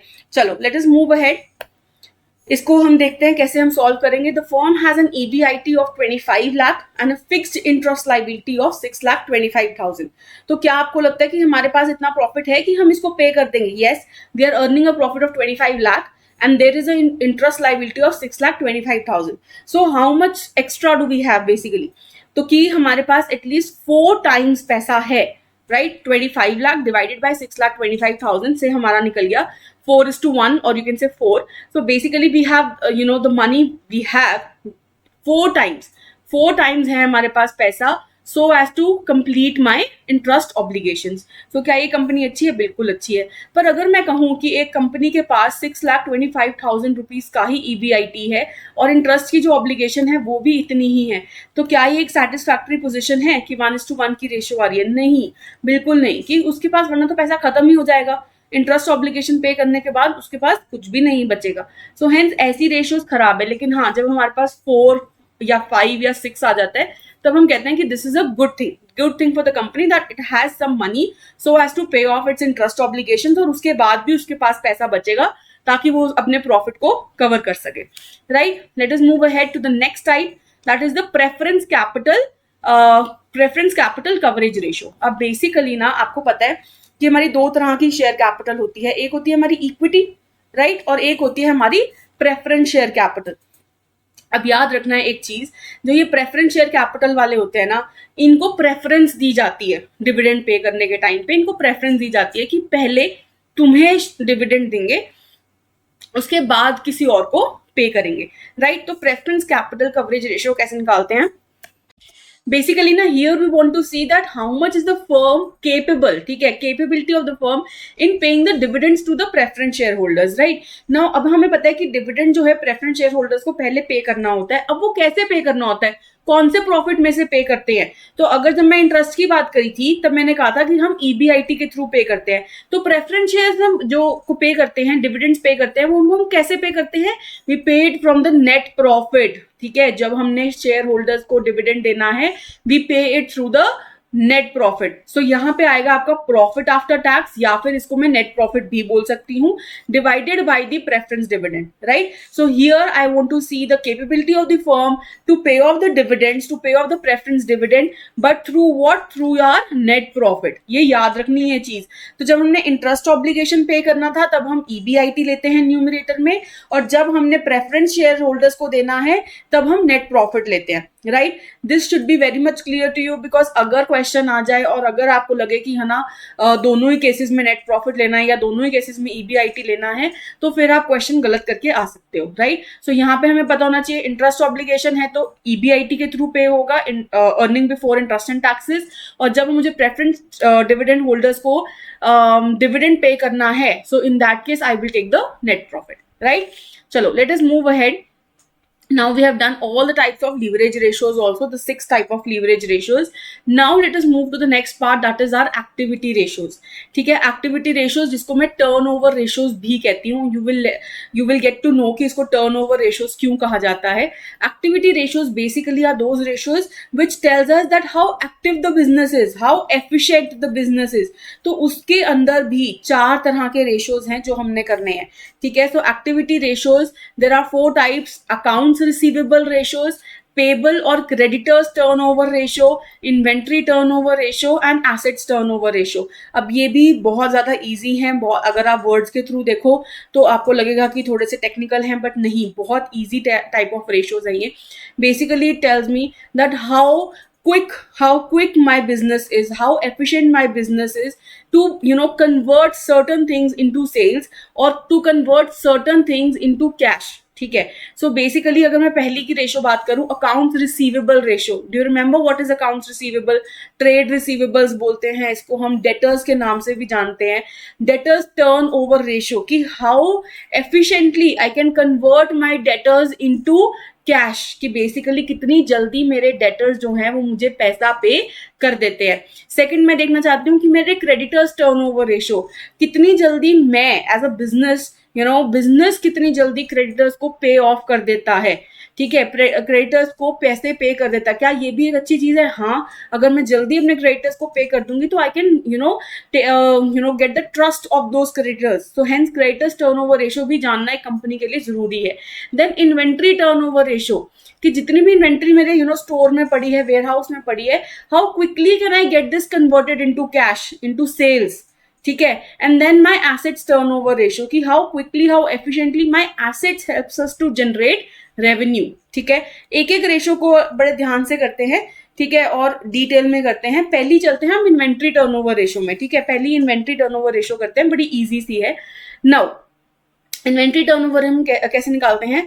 Cost of good sold upon the average inventory. ठीक है, इसका फॉर्मूला थोड़ा सा डिफरेंट है from the other ones. Cost of good sold या फिर हम इसको नेट सेल्स भी बोल सकते हैं, net sales upon average inventory. But the first preference that we need to give is to the COGS. अगर सीओजीएस क्वेश्चन में अवेलेबल है तो हम सीओजीएस लेते हैं, लेकिन अगर वो अवेलेबल नहीं है तो हम नेट सेल्स के थ्रू भी इन्वेंट्री टर्नओवर रेशो निकाल सकते हैं. ये दोनों ही चीजें आपको याद रखनी है. अगर आपके ऑप्शंस में बाय चांस एग्जामिनर आपसे पूछ ले तो ऑप्शंस में अगर net sales upon average inventory है तो वो भी गलत नहीं है. ठीक है, बेसिकली हम यहाँ पे क्यों लेते हैं ये ratio? This basically tells me how quickly my inventory is converted into sales. ठीक है, this is the inventory turnover ratio. और कॉस्ट ऑफ गुड सोल्ड हम इसलिए लेते हैं बेसिकली क्योंकि सेल्स तो हमें ना बेसिकली ये बताता है कि कितना पैसा आपके पास आएगा एक्चुअल में. बट अभी अगर हमने जानना हो कि हाउ क्विकली हम अपना जो इन्वेंट्री है ना उससे हम अपना जो एटलीस्ट कॉस्ट है उसको कितनी जल्दी कवर कर पाते हैं. ठीक है, इन्वेंट्री टर्नओवर रेशो से. बट यस, अगर कॉस्ट हमारे पास नहीं है तो हम नेट सेल्स भी ले सकते हैं कि कितनी जल्दी हम अपनी एवरेज इन्वेंट्री को नेट सेल्स में कन्वर्ट कर देते हैं. अब बेसिकली कई बार क्वेश्चन बच्चों के दिमाग में ये भी आता है कि हम एवरेज क्यों ले रहे हैं इन्वेंट्री का. देखो, इन्वेंट्री क्या है ना, आज अगर 2 लॉट्स आए, ठीक है, फिर 2 लॉट्स बिक गए, फिर चलो 1 लॉट और आया, फिर 3 लॉट और आए, उसमें से 2 लॉट और बिक गए. सो बेसिकली क्या हो रहा है, पैसे जो इन्वेंट्री है वो आ रही है, जा रही है, आ रही है, जा रही है. सो इन दैट केस हमें एवरेज चाहिए होता है. हम ऐसे तो कैलकुलेट नहीं कर सकते कि अच्छा कितनी आई कितनी गई और पूरी इन्वेंट्री निकालेंगे, नहीं, इसलिए हम एवरेज ले लेते हैं. ठीक है जी, सो एवरेज इन्वेंट्री ले लेंगे, cost of good sold upon the average inventory. अब कई बार इन्वेंट्री टर्नओवर रेशो में हम ये भी जानना चाहते हैं कि कितने दिनों में, in how many days we can convert our inventory into sales. So basically inventory turnover ratio के साथ साथ हम डेज ऑफ इन्वेंट्री होल्डिंग भी निकाल सकते हैं कि कितने टाइम तक मुझे इन्वेंट्री को होल्ड करना पड़ता है. ठीक है, और उसके बाद वो कन्वर्ट हो जाती है इनटू सेल्स। तो कैसे निकालूंगी, पहले तो मुझे वो रेशो निकालनी पड़ेगी, इन्वेंट्री टर्नओवर रेशो, और उसको मैं कैसे लिख दूंगी, 360 लेते हैं हम बेसिकली, 365 नहीं लेते हैं, नंबर ऑफ डेज 365 होते हैं इन अ ईयर, लेकिन हम रेशोज में ना 360 लेते हैं। लेकिन अगर क्वेश्चन में गिवन है कि टेक 365 तो 365 ले लेंगे, but mostly we take 360 so that calculation easy हो जाए। Divided by the inventory turnover ratio, ठीक है, divided by the inventory turnover ratio, ठीक है। सो इसको निकाल के भी देख लेते हैं एक बार। चलिए आगे चलते हैं क्वेश्चन पे। A firm has a opening stock of 2 lakh rupees and a closing stock of 2,50,000। The net sales made by the company is 12 lakh, ठीक है। ग्रॉस प्रॉफिट भी दे रखा है, that is 25% of the selling price. Calculate the inventory turnover ratio. So basically this stock is your inventory only. So we have the opening stock and the closing stock as well. So we can just find out the average. How will you find out the average? Opening stock plus your closing stock divided by 2 will give you your average inventory. ठीक है जी. So इसको निकाल के देख लेंगे. 2 lakh plus 2 lakh 2.5 lakh divided by 2, ये आपका आ जाएगा 2.25 समथिंग, है ना, 2.25 लाख आ जाएगा आपका. This is your average inventory. और अगर मैं बात करूं नेट सेल्स की आपको गिवन है, लेकिन साथ में ग्रॉस प्रॉफिट भी गिवन है, तो मैं सीओजीएस कैलकुलेट कर सकती हूँ, राइट. सो ग्रॉस प्रॉफिट कितना गिवन है, that is 25% of your selling price. So that means it is 25% of 12 lakh. It is something around 3 lakh rupees, I suppose. 25% of 12 lakh is 3 lakh. Yes. So कैसे निकाल लेंगे आपको COGS? COGS कैसे निकलेगा? Sales minus gross profit. Can I say this? Sales minus COGS is equal to gross profit. So yes, sales minus gross profit will give me COGS, right? So sales में से मैं अगर जब अपना gross profit of 3 lakh rupees निकाल दूंगी, 12 lakh minus 3 lakh will give me the COGS of 9 lakh rupees. आ गया आपका, ठीक है. और यहाँ पे आपकी एवरेज इन्वेंट्री भी आ गई. सो 9 lakh divided bye 2,25,000 will give you 4. That means this is inventory turnover ratio. That means 4 times in a year, है ना, your inventory turnovers. That means it changes, ठीक है. 4 times in a year आपको अपनी जो inventory है वो चेंज हो जाती है into sales, and this is a good ratio. This is a good ratio. और days of inventory holding देखूं तो 360 that is the number of days in a year divided by the ratio, that is 4. That means 90 days के लिए a minimum of 90 days के लिए आपको जो inventory है वो होल्ड करके रखनी पड़ती है. उसके बाद it gets converted into sales. तो एक साल में 90 डेज के लिए इन्वेंट्री होल्ड करोगे, फिर वो सेल्स में कन्वर्ट हो जाएगी, फिर 90 डेज के लिए होल्ड करोगे, फिर वो सेल्स में कन्वर्ट हो जाएगी. सो यही समझ में आया ना कि 4 times in a year your inventory changes into sales, right? So this is how you can calculate your inventory turnover ratio, and this is how you understand your ratios, the activity ratios. ठीक है. The next ratio is your accounts receivable ratio. Okay, the next ratio is your accounts receivable ratio. तो इसको हम debtors ratio भी कहते हैं, right. Debtors is what, why accounts receivable और why debtors. So basically अगर मैंने किसी को सेल करा है, ठीक है, सेल करी है, इन दैट केस उसने मुझे भी पैसे नहीं दिए, so in that case he becomes my debtor. So accounts receivable, I have to receive money from him, so he is my accounts receivable और debtors turnover ratio. How will you calculate this? Now here I want to see credit sales divided by average debtors. Credit sales upon your average debtors. Why? Because credit sales के through ही आपके debtors निकल के आएंगे, है ना. जितनी भी credit sales करोगे उसके बिहाफ पे ही पता लगेगा ना कि कितने debtors आपके एक्चुअली बनेंगे, right? So credit sales upon your average debtors. Here again we are taking average debtors. Why? Because debtors भी आते जाते रहते हैं. So in that case we take the average. So this indicates the number of times our debtors turn over each year. ठीक है. तो higher the turnover, जितनी जल्दी वो लोग आपको पे कर देंगे, the more efficient the management of credit is, right. कि उतनी ही जल्दी आपके पास पैसा भी आता रहेगा. And in this case also we can calculate the number of days, कि जितना एवरेज कलेक्शन पीरियड अगर हमने निकालना है तो वो कैसे निकलेगा कि it will indicate, first of all it will indicate at how many days it takes to collect money from the debtors, है ना. कितने दिन लगते हैं कि डेटर्स से पैसा आपके पास आएगा. Again how will you calculate? 360 upon debtors turnover ratio, right. 360 upon the debtors turnover ratio. इसको भी कैलकुलेट करके देख लेते हैं. A firm has a total sales of 10 lakh rupees. ठीक है. Out of this 80% are on credit. That means अगर मैं क्रेडिट सेल्स की बात करूं तो वो कितनी है, 8 लाख रुपीज की. The firm has a opening and closing debtors of 1,50,000 and 1,70,000. Can you calculate the average?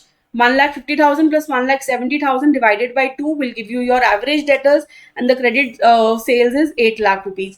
So your average debtors comes out to be 1,60,000. So it will, what will be the formula? 8 lakh divided by 1,60,000, so it will be 5. That means 5 times in a year your debtors are paying you the money, like they are getting converted to cash. ठीक है जी. So average collection period अगर हमें निकालना है तो कैसे निकालेंगे? 360 divided by 5. That means 72 days, at least 72 days it takes to collect the money from the debtors.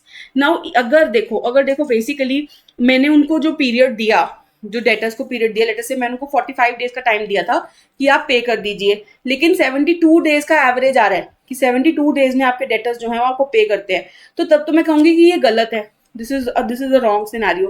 But yes, if I give them 90 days, if I'm giving them 90 days to pay off, but they are taking just 72 days, तब मैं बोलूंगी that this average collection period is a good period. So it all depends upon organization to organization कि कितना average collection time हम उनको देते हैं और कितना average निकल के आ रहा है. ठीक है. So next, let us move to the creditors turnover ratio or the payables turnover ratio. ये वाली रेशो पे चलते हैं. Now in this case, I want to calculate that कितनी जल्दी मैं अपने creditors को, जिन लोगों से मैंने उधार लिया है या फिर मैंने उनसे कुछ परचेजेस की थी और पैसे नहीं दिए, they are my creditors. So in that case, how many times in a year am I giving my creditors the money? ठीक है. सो पेबल टर्नओवर रेशियो या फिर क्रेडिटर्स टर्नओवर रेशियो कैसे निकलेगी? बिकॉज क्रेडिट परचेजेस के थ्रू ही आपके creditors बनते हैं. So credit purchases upon your average payables. Credit purchase upon average payables, again will take the average. We know why, because again आते जाते रहते हैं हमारे creditors. So again will take the average. Now payables indicate, this payables turnover indicate the number of times creditors turnover each year, कि कितनी जल्दी creditors जो हमारे चेंज होते रहते हैं या फिर हमें कितनी जल्दी हम उसको पे करते रहते हैं. Right. Again I can calculate here the average payment period. Average collection period हम उसमें निकालते थे डेटर्स टर्नओवर रेशियो में. इसमें हम निकालेंगे average payment period. Right. So it indicates that how many number of days the firm takes to pay off its creditors. अब कई बार कई बिजनेसेस सोचते हैं कि जितना लंबा टाइम हम ले लें पेमेंट करने के लिए उतना अच्छा, लेकिन नहीं, ऐसा नहीं होता है. इसमें भी अगर आप जितनी जल्दी पे कर दोगे तो उतनी जल्दी आप अपना जो ट्रस्ट है ना क्रेडिटर्स के ऊपर वो बिठा सकोगे और उतनी जल्दी वो आपको क्रेडिट पे सामान देना शुरू भी कर देंगे, है ना. लेकिन अगर आप बहुत समय लगाओगे तो एक दिन ऐसा आएगा कि वो आपको क्रेडिट पे सामान देंगे ही नहीं और बिजनेस जो है वो क्रेडिट पे चलता है. Right. So in that case आपको जल्दी से जल्दी ही अपने क्रेडिटर्स को टर्न ओवर करना चाहिए. एवरेज पेमेंट पीरियड कैसे निकालेंगे? 360 upon the payables turnover ratio. Right. So इसको भी निकाल लेते हैं. A firm makes a total credit purchase of 5 lakh rupees. ठीक है. And opening and closing creditors दे रखे हैं 50,000 and 80,000. I hope this is very easy for you now. Average creditors आप निकाल लीजिए. 50 plus 80 divided by 2, that comes out to be how much? 65,000. and credit purchases are given to you 5 lakh rupees. So 5 lakh divided by 65,000, this comes out to be 7.69. that means firms turnover their creditors 7.69 times a year. अब इसको आप average payment period कैसे निकाल सकते हो? 360 divided by the ratio, that comes out to be 47.5 days. That means एक firm 47.5 days का average payment period लेती है. ठीक है. एवरेज पेमेंट पीरियड कितना लेती है? 47.5 days to pay off its creditors. ठीक है जी. I hope this is also very much clear. चलो नेक्स्ट पे चलते हैं. The last one, that is your assets turnover ratio. ठीक है. अब एसेट्स टर्नओवर रेशियो क्या होती है? So this, how do you calculate? Sales upon net assets. So basically here we want to calculate that how quickly your assets gets converted into sales. ठीक है. अब इस पे बेसिकली हमने क्वेश्चन ज्यादा इसलिए भी नहीं रखा है बिकॉज इतनी ज्यादा इंपॉर्टेंट रेशियो नहीं है ये. बट यस, अगेन क्वेश्चन आ जाए तो आपको पता होना चाहिए. Net assets upon your sales upon your net assets will indicate your net assets turnover ratio. Basically it tells us how quickly your assets, how efficient your assets is to generate sales, sales, right? So this is how you can calculate your net assets turnover ratio. अब ये इतनी ज़्यादा बहुत ज़्यादा important नहीं है, इसी करके हमने इस पे क्वेश्चन वगैरह नहीं रखा है, राइट? चलिए late us move ahead to the last type of ratios, that is your profitability ratios. अब इसके लिए आपको बहुत ज़रूरी है कि आपको इनकम स्टेटमेंट याद हो, आपको याद हो कि कौन सी 4 तरीके की रेशियोज हमने करी हैं प्रॉफिटेबिलिटी में. So one is your gross profit, do you remember gross profit? Then your EBIT, earning before interest and taxes. Then we have your EBT, right, earning before taxes. And then the last one is your net profit, or also known as PAT, profit after taxes. So if you remember all these 4 types, तो बहुत अच्छी बात है, वरना आपको income statement, balance sheet and income statement, right? तो income statement आपको दोबारा देखनी पड़ेगी, राइट? सो प्रॉफिटेबिलिटी रेशियोज पे चलते हैं. So these are the 4 ratios जो हमने करी भी हैं, ठीक है? Gross profit ratio, net profit ratio, ठीक है? Operating expense ratio, this is basically your indicating your expenses, only the operating expenses. And this is the operating profit ratio, this indicates your EBIT, ठीक है? So basically ये तीन ratios इन्होंने ली हैं, gross profit, net profit ratio and operating profit ratio. And this is the expense ratio. एक एक करके सारी रेशियोज हम करते हैं, right? First one is your gross profit ratio. How will you calculate? इसके लिए अगेन इनकम स्टेटमेंट बहुत अच्छे से याद होना चाहिए कि ग्रॉस प्रॉफिट सबसे पहले हम निकालते कैसे हैं. कैसे निकालते हैं gross profit? Sales minus COGS, cost of goods sold. अब कॉस्ट ऑफ गुड्स सोल्ड भी याद रखना है कैसे निकलता है. Opening stock plus purchases plus direct cost minus your closing stock. ये याद है कि नहीं फॉर्मूला? बिकॉज अगर ये याद नहीं है तो बहुत सारी गलतियां कर बैठोगे. और ये ग्रॉस प्रॉफिट रेशियो के ऊपर क्वेश्चंस भी आपके प्रीवियस ईयर क्वेश्चंस में आए हुए हैं, तो ये आपने जरूर करके जानी है, ठीक है? So gross profit ratio is sales minus COGS upon sales, या फिर हम कहेंगे ग्रॉस प्रॉफिट अपॉन सेल्स, ठीक है? सो बेसिकली दिस इंडिकेट्स कि जो भी आप सेल्स कर रहे हो, ठीक है, उसमें से कितना, उस सेल्स में से आप कितना ग्रॉस प्रॉफिट निकाल पाते हो, ठीक है, right? Next is your net profit ratio. How will you calculate this? See, net profit is your profit after taxes, right? So in this case we calculate that sales में से जब आप total sales of let us say 100 rupees, total sales of 100 rupees हैं, तो उस 100 rupees में से कितना पार्ट आपका ओवरऑल प्रॉफिटेबिलिटी आती है.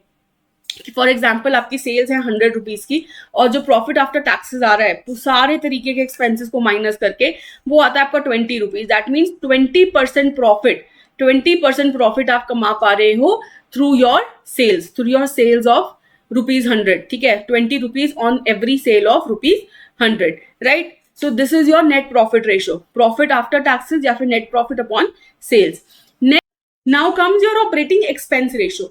अब बेसिकली ये कौन सी रेशियो होती है जो मेजर करती है that what proportion of your revenue is consumed by the operating expenses. अब देखो ऑपरेटिंग एक्सपेंसेस आपके कौन से एक्सपेंसेस होते हैं जो बिजनेस को चलाने के लिए काम आते हैं. नाउ इसका फॉर्मूला क्या होगा?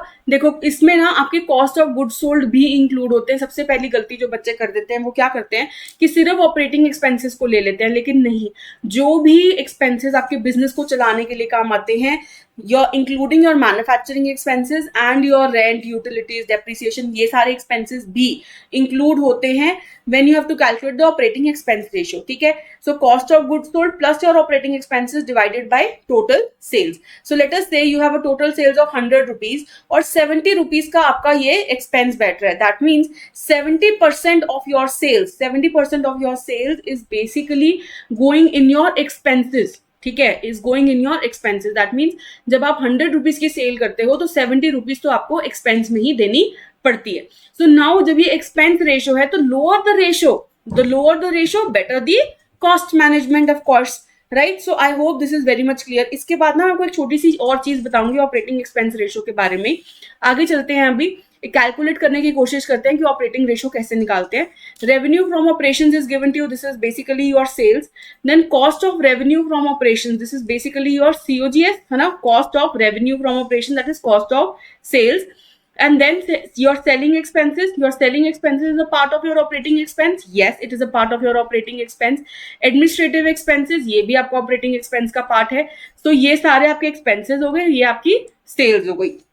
So 1,20,000 plus 80,000 plus 40,000. So this comes out to be 2,40,000 and your sales is 3,40,000. So 2,40,000 divided by 3,40,000 will give you 70.59%. That means when you are doing 100 rupees की sales, so 70.59 rupees go to your expenses, right? So this is how you calculate your operating expense ratio. ठीक है, operating expense ratio. Now let us move to one more ratio, that is your operating profit ratio. ठीक है, operating profit ratio कैसे निकलेगा? Operating profit, that is your EBIT. ठीक है, operating profit divided by sales. That means अगर मैं cell कर रही हूँ लेट अस से 100 रुपीज की, सो इस 100 रुपीज में से कितना प्रॉफिट मैं निकाल लेती हूँ ऑफ योर ओनली EBIT, जब मैंने इंटरेस्ट और टैक्सेस अभी माइनस नहीं करे, लेट अस से 50 आ जाता है. ठीक है, तो 50 रुपीज मतलब मेरे आपके ऑपरेटिंग प्रॉफिट से निकल आते हैं. ठीक है, इतना मेरा ऑपरेटिंग प्रॉफिट होगा. अभी मैंने इसमें से बेसिकली ना ही अपने इंटरेस्ट माइनस किया है, ना ही अपने टैक्सेस को माइनस किया है, right? So operating profit ratio EBIT upon your sales.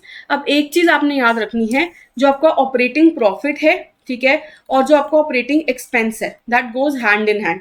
Let us suppose आपकी जो ऑपरेटिंग एक्सपेंस रेशो है वो आ गया आपका 70%. ठीक है, so basically your operating profit would be how much, you tell me. अगर operating expenses, that means 100 rupees की सेल्स करने पे 70 रुपीज आपके एक्सपेंसेस में चले जाते हैं, तो प्रॉफिट कितना हुआ? 30 रुपीज का. So that means 30% will be your operating profit. So अगर आपको क्वेश्चन में गिवन हो कि 100% की सेल्स में से ऑपरेटिंग एक्सपेंसेस 70% है, सो ऑपरेटिंग प्रॉफिट कैसे निकाल दोगे? 1 माइनस ऑपरेटिंग एक्सपेंस रेशियो. ठीक है, 1 minus operating expense ratio will give you the operating profit. This is the one thing that I wanted to tell you about the operating expense ratio also. ठीक है, तो these both the ratios go hand in hand. Now before I move forward, मैं ये जो ratios हमने 4 करी हैं, इसके बारे में आपको फिर से बता देती हूँ. देखो, एक है हमने करी है ग्रॉस प्रॉफिट रेशियो. ठीक है, ग्रॉस प्रॉफिट रेशियो में बेसिकली हम ये निकालते हैं, सिर्फ वो वाले एक्सपेंसेस को माइनस करते हैं जो मैन्युफैक्चरिंग के एक्सपेंसेस हैं. सो लेट अस से सेल्स है आपकी 100 रुपीज की, उसमें से जो मैन्युफैक्चरिंग एक्सपेंसेस है ना, लेट अस से वो सिर्फ 20 रुपीज के हैं. ठीक है, अभी तो इसमें से हमने ना कोई ऑपरेटिंग एक्सपेंस माइनस किया, जैसे कि हमारे रेंट, यूटिलिटीज, ये सारे एक्सपेंसेस माइनस नहीं किए, ना ही इंटरेस्ट माइनस किया, ना टैक्सेस माइनस करे. सो बेसिकली आपका ग्रॉस प्रॉफिट कितना आ जाता है? 80 रुपीज का out of your total sales of 100. That means 80% profit अभी आप कमा पा रहे हो. देन हम निकाल लेते हैं, इसके बाद ना मैं आपको निकाल के देती हूँ EBIT. ठीक है, इसको थोड़ा सा हम लाइन वाइज चलते हैं. EBIT या फिर operating profit ratio.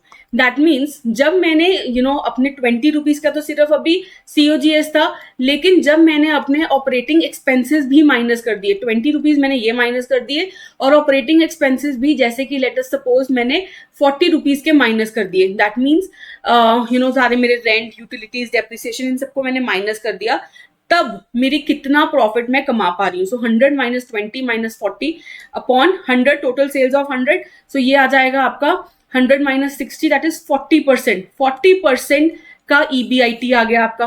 That means 40%, 40 rupees की 100 रुपीज की सेल करने पे 40 रुपीज आपका ऑपरेटिंग प्रॉफिट आ जाएगा. सो ये दो रेशियोज आपको समझ में आई है ना? ये दोनों ही रेशियोज आपको समझ में आई, क्योंकि इनकम स्टेटमेंट हमने किया है. पहले आप सिर्फ COGS माइनस कर रहे थे, तो सिर्फ 80% का प्रॉफिट आपका निकल के आ रहा था, लेकिन जब आपने और भी ऑपरेटिंग एक्सपेंसेस माइनस करे, तब पता लगा कि जो प्रॉफिट है फर्म का वो 40% है. अब मैं इसमें से ही आप लगा लो कि मैं अपने सारे इंटरेस्ट को भी माइनस कर देती हूँ, टैक्सेस को भी माइनस कर देती हूँ, तब मेरा निकल के आ जाएगा नेट प्रॉफिट रेशियो. वो कैसे निकाल दूंगी? देखो, 100 रुपीज की मैंने सेल करी, 20 रुपीज का COGS आ गया, ठीक है, और 40 रुपीज का मेरा रेंट, यूटिलिटीज में चला गया, माइनस लेट अस से 20 रुपीज और मेरे इंटरेस्ट और टैक्सेस में चले गए. तो अब मेरी ओवरऑल प्रॉफिटेबिलिटी कैसे निकलेगी? डिवाइडेड बाय 100 रुपीज की सेल, तो दैट मीन्स ओनली 20 रुपीज बच रहे हैं मेरे पास. So that 20 rupees is my net profit. Now this 20 rupees is my net profit divided by 100. that means only 20% का overall profitability मुझे होती है, right? So this is how every firm calculates also, कि जब मेन एक्टिविटी, सिर्फ जब production के पैसे जाते हैं अकाउंट से, तो 80% का प्रॉफिट कमा रहा था. फिर जब रेंट, यूटिलिटीज भी निकल गया तो 40% का प्रॉफिट कमा रहा था. लेकिन फिर जब मैंने इंटरेस्ट, टैक्सेस, ये सब कुछ भी पे कर दिया, अपने नॉन ऑपरेटिंग एक्सपेंसेस भी माइनस कर दिए, तब मेरी ओवरऑल प्रॉफिटेबिलिटी 20% की है. Right. So this is how every firm also calculates. और इसी के साथ हमारा ऑपरेटिंग एक्सपेंस रेशो है. ऑपरेटिंग एक्सपेंस तो आपको समझ में आएगा कि कितने एक्सपेंसेस हमने करे, है ना. तो यहाँ पे हम सिर्फ एक्सपेंसेस की बात करूँ तो यहाँ पे मैं बोलूँ कि 20 रुपीज की मेरी COGS थी और 40 रुपीज के मेरे ऑपरेटिंग एक्सपेंसेस थे. तो that means 20 + 40 that is 60/100. 60% of my total sales goes to my expenses. और हमें पता ही है जो EBIT वाली रेशो है और ऑपरेटिंग एक्सपेंस वाली रेशो है वो हैंड इन हैंड जाती है. अगर EBIT मेरी 40% आ रही है तो ऑपरेटिंग एक्सपेंस मेरा 60% होगा और vice versa. Right. I hope ये चारों ही रेशोज आपको बहुत अच्छे से क्लियर है. सबसे ज्यादा अगर मैं बात करूं कि इंपॉर्टेंट रेशोज कौन सी हैं आपकी अब, तो सबसे पहले मैं स्टार्टिंग से जाऊंगी तो करंट रेशो आपकी बहुत इंपॉर्टेंट है. ठीक है, जो सबसे पहली रेशो हमने करी थी. उसके बाद डेट इक्विटी रेशो, ठीक है, जो आपकी लीवरेज रेशोज के अंडर आती है. एक्टिविटी रेशोज में बात करूं तो inventory turnover ratio, debtors turnover ratio, creditors turnover ratio, ये तीनों ही रेशोज इंपॉर्टेंट थी. एंड देन द लास्ट ये जो प्रॉफिटेबिलिटी रेशोज हैं, इनमें तो ये चारों ही रेशोज आपकी इंपॉर्टेंट हैं. तो ये कोई भी आपने मिस नहीं करके जानी है. So with this I thank you all for your patience. ठीक है, अगर आप एडुटैप को किसी भी वे से कॉन्टैक्ट करना चाहते हैं, मास्टर कोर्स लेना चाहते हैं या anything like that, so you can contact us on this number. और you can visit us on our website. Website पे कैसे विजिट कर सकते हो, आपने लिखना है edutap.in. आपने क्रोम पे जाना है, लिखेंगे edutap.in, तो उसके अंदर ना आपको आ जाएगा कोर्सेज सेक्शन. ठीक है, उस कोर्सेज सेक्शन के अंदर आप UPSC EPFO के अंदर जाएंगे और आप देख पाओगे कि एडुटैप क्या क्या आपको ऑफर कर रहा है. तो एक तो आपको मास्टर कोर्स है. ठीक है, मास्टर कोर्स 2026-27 का. इसमें सब कुछ अवेलेबल है, आपके कंसेप्ट नोट्स, क्लासेस, आपके करंट अफेयर्स की magazines, solve PYQs, chapter wise mock test, current affairs के mock test, full length mock test, everything will be given to you and for every subject. ठीक है, और अगर आपको लगता है कि नहीं मुझे थोड़े से लिमिटेड नंबर ऑफ सब्जेक्ट्स चाहिए, तो यहाँ नो मोर में जाके ना, ये जो स्पेशल सब्जेक्ट का कोर्स है, नो मोर में जाके आप सब्जेक्ट की लिस्ट देख सकते हो और फिर उसमें भी ये सब कुछ अवेलेबल है. ठीक है, लेकिन इसमें सिर्फ लिमिटेशन ये है कि the number of subjects are less. तो अगर आपको लगता है कि यार मुझे सिर्फ इतने ही सब्जेक्ट्स पढ़ने, तो आप ये स्पेशल सब्जेक्ट कोर्स भी ले सकते हो. देन एक टेस्ट सीरीज भी एडुटैप ने आपके लिए निकाली है, जिसमें आपको टेस्ट सीरीज के साथ साथ करंट अफेयर्स की मैगजीन्स भी मिल जाएंगी, chapter wise mock test, solve PYQs, current affairs के मॉक टेस्ट भी मिल जाएंगे और फुल लेंथ मॉक टेस्ट भी मिल जाएंगे. राइट. सो अगर आपको लगता है कि मुझे ये टेस्ट सीरीज बाय करनी है, so you can of course avail this as well. ठीक है, बट आई वुड रिकमेंड कि मास्टर कोर्स में सब कुछ अवेलेबल है, तो आपको मास्टर कोर्स ले लेना चाहिए. और 2 डे डेमो का तो बारे में आपको ऑलरेडी मैं बता चुकी हूँ, जो आप नीचे स्क्रॉल डाउन करेंगे ना तो आपको ये भी दिख जाएगा. सो ये 2 डे डेमो कोर्स है जो आप बाय कर सकते हो इन जस्ट ₹1. इससे आपको प्रीव्यू मिल जाएगा कि आपका जो मास्टर कोर्स है वो दिखता कैसा है, उसके जो नोट्स हैं, सब कुछ है, वो आपको समझ में आएगा या नहीं आएगा. So thank you so much. And if you like this video to do like, share and comment. ठीक है, और ऑफ कोर्स आप अगर हमें बताएंगे कि आपको क्या क्या इसमें से समझ में आया, क्या क्या अच्छे पॉइंट्स थे, और अगर आप लिखेंगे इसमें कॉमेंट सेक्शन में कि कैसी लगी आपको video, so it will be a very good pleasure for all of us. So thank you so much. Best of luck everyone.